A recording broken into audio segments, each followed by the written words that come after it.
Pro Football Show presented by the Chevy Silverado, the strongest, most advanced Silverado ever. We are back on Sunday. We had our show on Saturday, back on Sunday to break down those divisional round games. And fellas, it got heated yesterday. I think it might get a little bit less heated today. But by this point when this airs, we're going to know who has bragging rights over Josh Allen and Lamar Jackson. But at this point, it doesn't matter, right, Deion? We don't know what's going to happen, so it doesn't matter yet. Right. So once this airs, we will know. So let's go.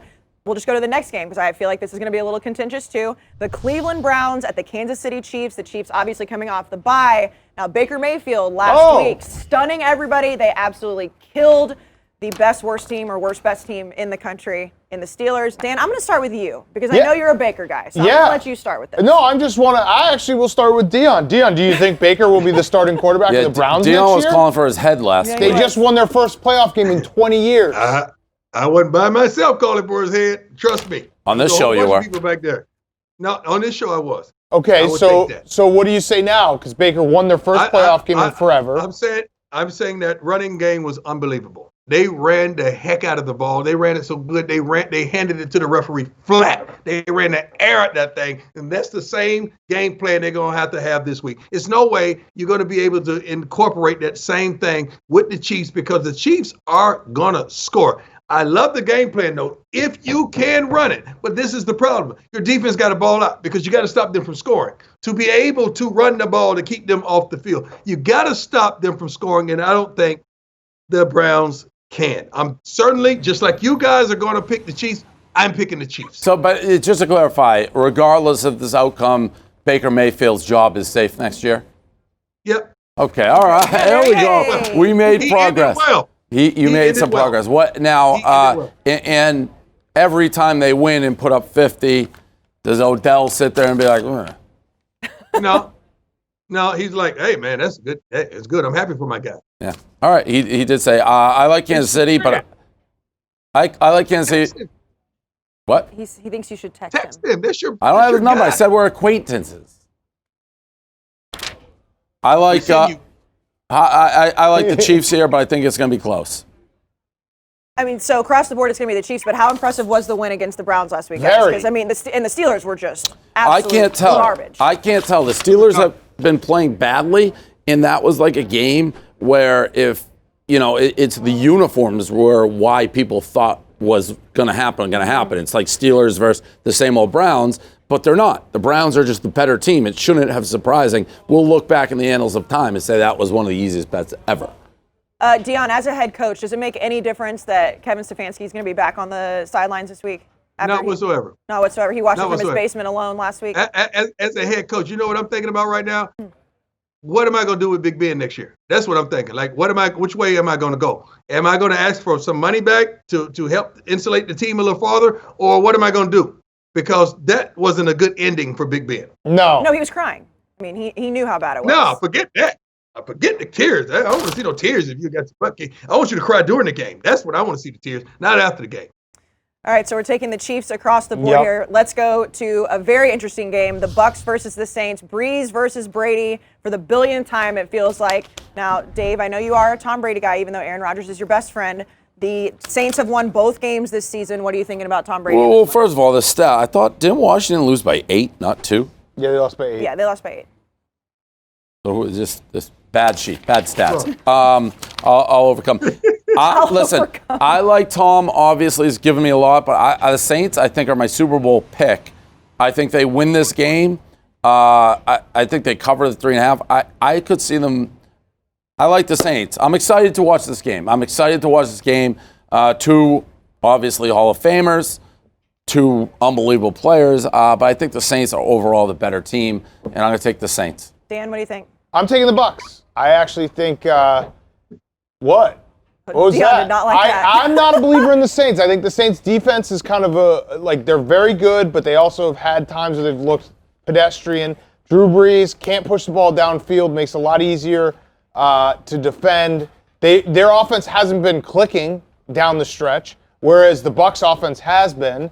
And when you look back at that second game they played, so the first game I throw out because that was, week 1, no training camp, a pick 6. The Bucs looked like they just didn't have everything on the same plan.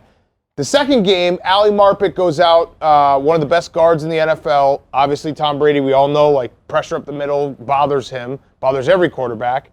That game gets away from them. I think this game, the Bucs are going to surprise the Saints, and they're going to win it.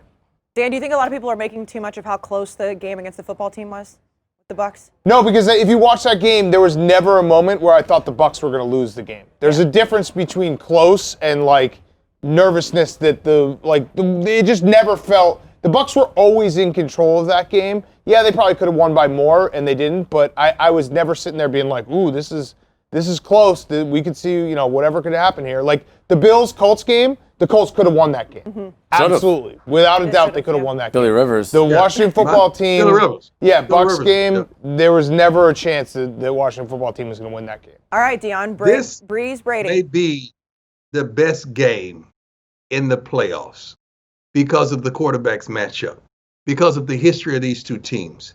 Now, this is what scares me in this game. They got their butts kicked the first time they played. Second time, it was even worse. It's no way you could let that happen for a third time, but now you're going back to New Orleans. AB, this is the only darn reason they got AB. He has to be heavily involved in this game plan. You definitely, like you said, they're going to bring pressure up the middle. You know that on Brady. They try to flush him out. The secondary for the Saints is really good. The defense for the Saints is really, really good, although they don't get any credit. But let me tell you something. I like the Saints in a big game. I just think they're have more of a veteran presence, especially on defense, and they can handle this possibility. The Bucs, deep down, they don't supposed to be here. Not in year one. Oh, I disagree with Not that. in year one. By the That's the reason you get Tom Brady. By the way, as a big of a joke that the Bears are, and they are a joke, if you watch that game, any team that is like remotely competent could have beaten the Saints on last Sunday. Like the Saints anybody. No. But what I'm saying though is the Bears were absolutely in that game up until the third quarter. Like that, the Saints didn't look great. The Bears looked bad. Bears look really bad. Yeah. This is the game. I'm telling you, the only way this thing is going to stay close is you get a heavy dose of AB. This is the reason, and he's the separate guy. Both corners for the Saints can handle receivers, but AB is the trump card. They don't have three guys that can handle all three of those guys. This is going to be a tough one, and Tom has to play out of his head. I'm going to go with the Saints. I'm not being safe. I think the Saints are going to win at home, and I'm going with that. And that should put me in the lead, clearly, for the gold chain. Yeah, the chain off. But you said you don't think the Bucs should be here. Don't you think that's why they got and get 43-year-old Tom Brady to be here? But they didn't expect to be here at this. Of course they did. No, they didn't. Well, they didn't expect to be. They expect to go to the playoffs. What? They expect to go to the playoffs. And they beat Washington. Of course they expect to go to the Super Bowl. That's why you get Gronk, you get Brady, you got all these guys. This is. Expect to build a team for the Super Bowl. What do you mean to build a team? Brady's 2 feet away from dead. No, he's not. They didn't expect to go to the Super Bowl. To see everybody. You don't bring in Brady on a development plan. They did not. I'm telling you, they don't expect to go to the darn Super Bowl. They expect to compete to see what pieces they need for the following year. This year, they didn't expect this. They didn't expect to go to the darn disagree. Super Bowl. You can disagree all you want. I'm telling you. Tom Brady told me on social media to see me in Tampa, so I think he was planning on it. But he lives there. Yeah. He lives for the there. Super Bowl. Oh. Yeah, he'll be there. He lives there. I guarantee you he won't be there for the Super Bowl if he's not in it. He'll go to like Costa Rica or some shit. Well, I don't blame him. Yeah. Worked his butt off. I don't blame him either, I don't but I'm blame just him. saying. He said he was going to be in the Super Bowl, so he expected to be there. Speaking of 2 feet from being dead, do you think this is Drew Brees' last season, Deion? Yeah. Of course. Yeah. I really do. That's You shouldn't do that. As an athlete, you can't say what you're going to do. You have plans. You signed a TV deal the year before. Because your mind, you can tell yourself all you want to. I'm in it, I'm focused, but you know you're going to leave. No, you shouldn't do that. You should just keep it to yourself, shut up, and don't say nothing about it. Don't renounce your retirement. I'm going to retire. So everybody know you got 1 foot in, 1 foot out. It's like I'm saying, I'm going to get a divorce, but I'm coming home, and I really don't want to be there, and I got 1 foot out the door. Yeah, the wife would not be happy with that. All right, so we have the chain off. Are we adding anything, or are we just sticking with the chains for the records? the playoffs. I didn't even know that we actually did that. But I'm Works fine for with me. it. Yeah. I'm didn't probably know gonna that? lose. How did you know we did that? And I was arguing about how cheap I was last week. How did you not know we did I that? didn't think you agreed to it because you were arguing how cheap you were. Oh, can I get out of it then? That's what you Yeah, said? you can get out of it. No, don't get out of it. You want me to get out of it? He want me to get out of it because he. I didn't know you accept. I didn't know you accepted. I'm going to get like a Building 19 cubic zirconium, and you're going to be getting diamonds. Yep. I'm gonna test it too. But no, Dan, you're not getting out of this. I'm out of it. Looks You're bleak. right. I'm No, out of not. it. That was stupid of us. No, I don't. Yeah. I don't feel Dumb like doing bet. Like Dave says, it's on tape. I'll let you know if I'm in or not after the Rams-Packers game, okay? it. And Dave's gone. We'll see you guys next week.